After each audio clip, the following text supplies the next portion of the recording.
Good morning, class. We're in our small read today. We're in Unit 3, Chapter 2, 3-2. Our essential question for this week is, in what ways can you help your community? Remember, we were talking this whole unit about helping others, being kind to others, and being friendly to others. And last week, we took a look at how we could help people who are new to a place. Now this week, we want to take a look at how can you help your community. And what this is a community garden. And let's read about it. It says, Planting Hope. It's on page 177 in your small reads. People help their communities in different ways. Volunteering at a library, coaching soccer, or turning a vacant lot into a community garden are just some of the ways that people give back to their communities. How do people in your community help each other? What are some things that you could do to help your community? Now, these two questions, I hope a whole bunch of things start flooding into your mind. At Garden Homes Lutheran School, we try to do community service projects. We usually get Thrive grants, and then we do some kind of project for either people of the church or people of the community or for our parents or for each other, like last year when we worked on the pumpkins together, or last year when our classes went and cleaned up the beach. Those would be some community service projects. Well, a community garden is usually a place where there was a vacant lot. If you look at the building in the background, it was an old brick building that used to have windows that are now all bricked up. So that's a lot for that. Next to that, nobody lived in, and a lot of times that would attract people to throw garbage or trash in there or dump things. Instead, these people have gotten together and said, let's make a garden. And so they make this beautiful garden. It looks like there's a lot of flowers in it, but sometimes you plant things that grow vegetables. All right, we were supposed to brainstorm as a group some ideas on projects that we can do. I did that for you. Next week, you'll be getting, with your packets, our Christmas project, where you'll get a chance to make a vase for your parents to put a little candle in. Get excited. All right, let's take a look at our vocabulary for today. Our first word is assigned. The sentence is, the teacher assigned the student extra homework because he was late. Assign means to give work to. Now that can be different than just school assignments. When I worked for a construction company when I was in high school, we would get to work and the boss would assign us for different tasks. Some of us were in charge of building walls. Some of us were in charge of collecting lumber. Some of us were in charge of sawing the lumber to get it ready for the people that were building walls. And some of us were in charge of actually leaning the walls up. And so he'd give us each an assignment to do each day. Generosity. The man showed his generosity by putting $20 in the can for charity. This time of year, if you go to a Target or maybe to a mall, you might see a bell ringer there. This person rings a bell and usually has a red jar, and that's collecting money for people that are less fortunate. And then when you put money in there, that's generous, being willing to give to somebody else. This one makes me laugh. Gingerly. The girl stepped gingerly into the waves. This would be like if we had a chance to go down to Lake Michigan and we were going to go into the water and check it out, see how cold it was. You might not just run right in there and jump in because Lake Michigan water is usually pretty cold. You would walk gingerly, slowly, carefully. Sometimes when I'm barefoot, and I'm not barefoot very often, I walk gingerly. I like to have shoes on. The fourth one there, the word mature. Tom's father said that he was mature enough to ride the train by himself. Mature is the opposite of childish. Young and dumb. Mature is that you have grown up and that you're starting to show signs of great responsibility. This week I'll be talking to you guys about responsibility. At chapel, I have chapel, and we're going to talk about Gideon's responsibility to the Lord. Mature. Organizations. Students signed up for information about recycling organizations. An organization is a group of people that have a specific cause. For example, Garden Homes Lutheran School is an organization, and our cause is to educate children. Yeah, organizations. Now, there's a food drive organization inside of our church, But Mr. Marquardt puts that together, and he has some helpers, and their hope is to collect food and hand it out to the needy. Organization. Number 6, residents. Mrs. Seals enjoys talking with the residents of the nursing home. A resident is a person who lives there. You are a resident of Milwaukee if you live in Milwaukee. You're a resident of a different town if you live in a different town. A resident is a place where you reside. That means where you live.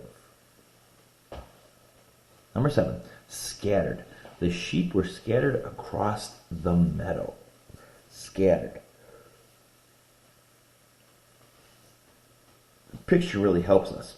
Spread out. The sheep are all spread out. They're scattered here, there, and everywhere. Some other things that you might scatter around is if you've ever gone to a wedding, you have this flower girl who walks down the aisle in front of the bride, and she takes some flowers out of a basket and she scatters them on the floor before the bride walks down. The last one there, selective. Tina was selective about choosing only the freshest fruits and vegetables. Sometimes when you go to the store, some of those fruits or vegetables may be a little bit bruised, a little bit old, a little bit soft, or a little bit hard, or ripe, or not ripe, or too ripe. And so you're selective. You're carefully choosing.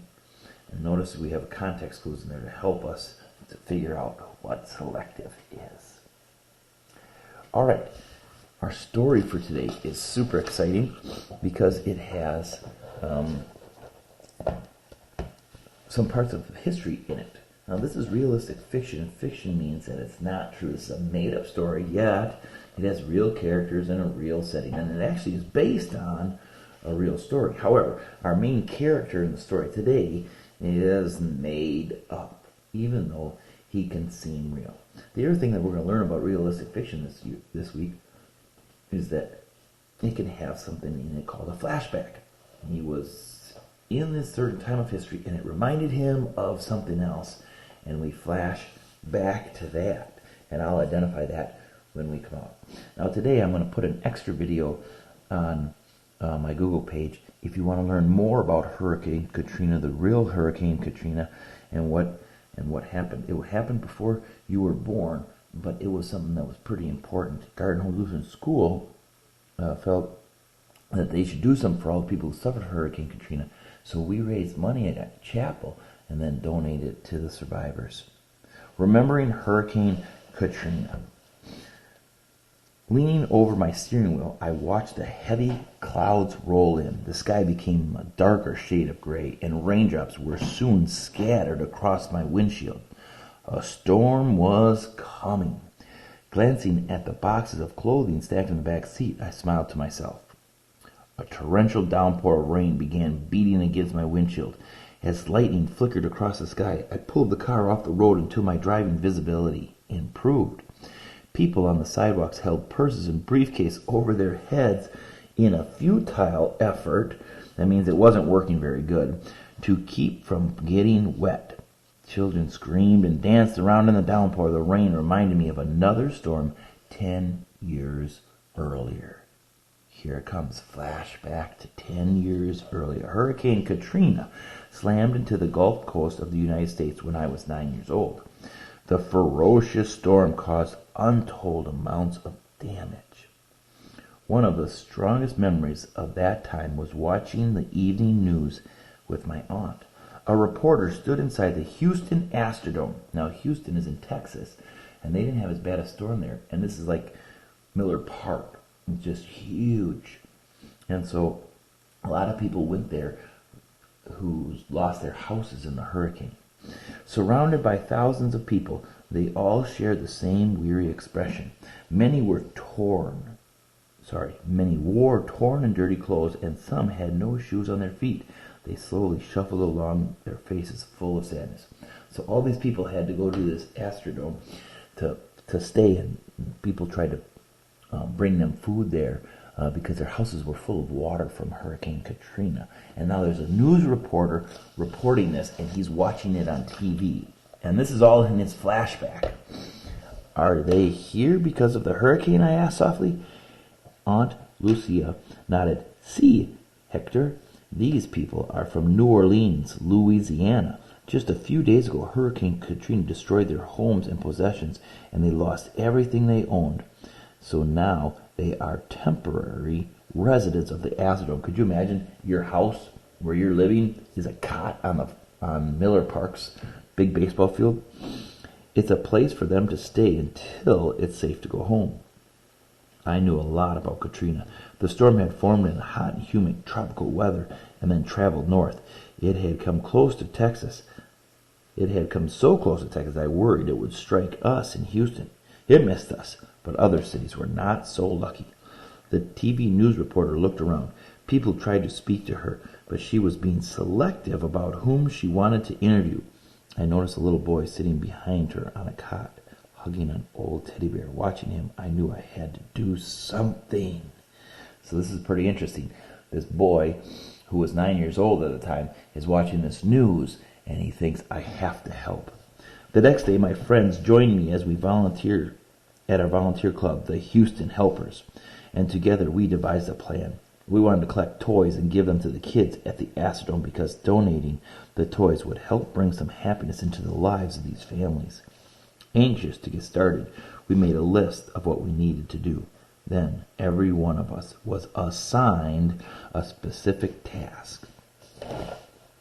We agreed to spread the word to our schools and other organizations. 3 days later, after Hercules is a Greek god who's supposed to be super, super strong, and so this is a Herculean effort on our part. The donation bins were overflowing with new toys. I'll never forget the day when we entered the Astrodome with our gifts. Children flew towards us from all directions. Smiles lit up their faces as we pulled toys from our bags. Grateful parents thanked us for our generosity and complimented our group leaders on how thoughtful and mature we were. These were 9-year-olds that pulled this off. Bzzz. My cell phone jolted me back to the present. So here he is, 19. The most of this story was all him thinking about the past. That's called the flashback. Bzzz. Where am I? Oh, I'm still on the side of the road. The rain has let up, and now it's time to get to work. Bzzz. My cell phone jolted me back to the present, and I noticed that the storm had passed. Hector? See, yes. Hi, Jenny. Do you have the donations? A few more families have arrived, more victims of yesterday's tornado. So this happened in Texas, this tornado, by Houston. And so him and Jenny, this other person who were volunteers, were helping people who needed things. And this reminded him, flashback, of the hurricane. Yes, I have the clothing donations. The storm delayed me. I'll be there soon. I gingerly eased my car on into the subtly busy traffic. It felt good to know that I was making a difference again. That was a pretty cool story. Our essential question was, in what ways can you help your community? You can help your community when there's natural disasters, whether it's hurricanes or floods or tornadoes or snowstorms. Maybe this winter we'll get some snowstorms. They're predicting lots of snow this winter.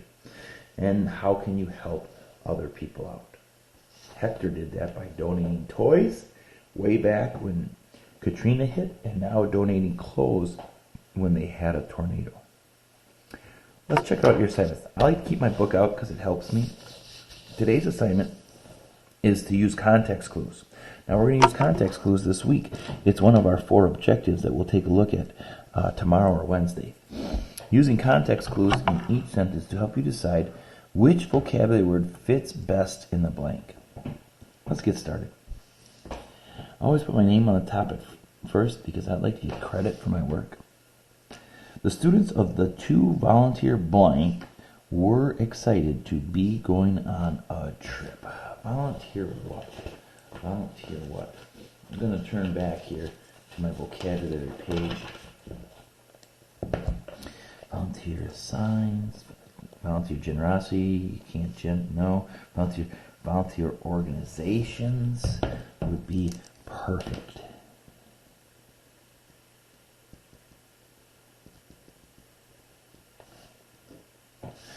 Number 2, due to all their hard work and the blank they showed by helping others, the students were rewarded with a trip to an apple orchard. Hard work and gingerly? No. Hard work and residents? No, those are people. Hard work and assigned? Hard work and mature? They? No, that won't sound good. If they had maybe hard work and their maturity, but that's hard work and selective, hard work and scattered, hard work and generosity. That makes sense. Being willing to give. After about an hour drive, the students arrived at their destination. They were welcomed by a few of the blank who lived at the orchard all year long. Well, who lives somewhere? Those are called residents. All right, guys, we got 3 done. The rest are on your own. When you're all done, check over to make sure that you used each word just once. You spelled it correctly. God bless your day.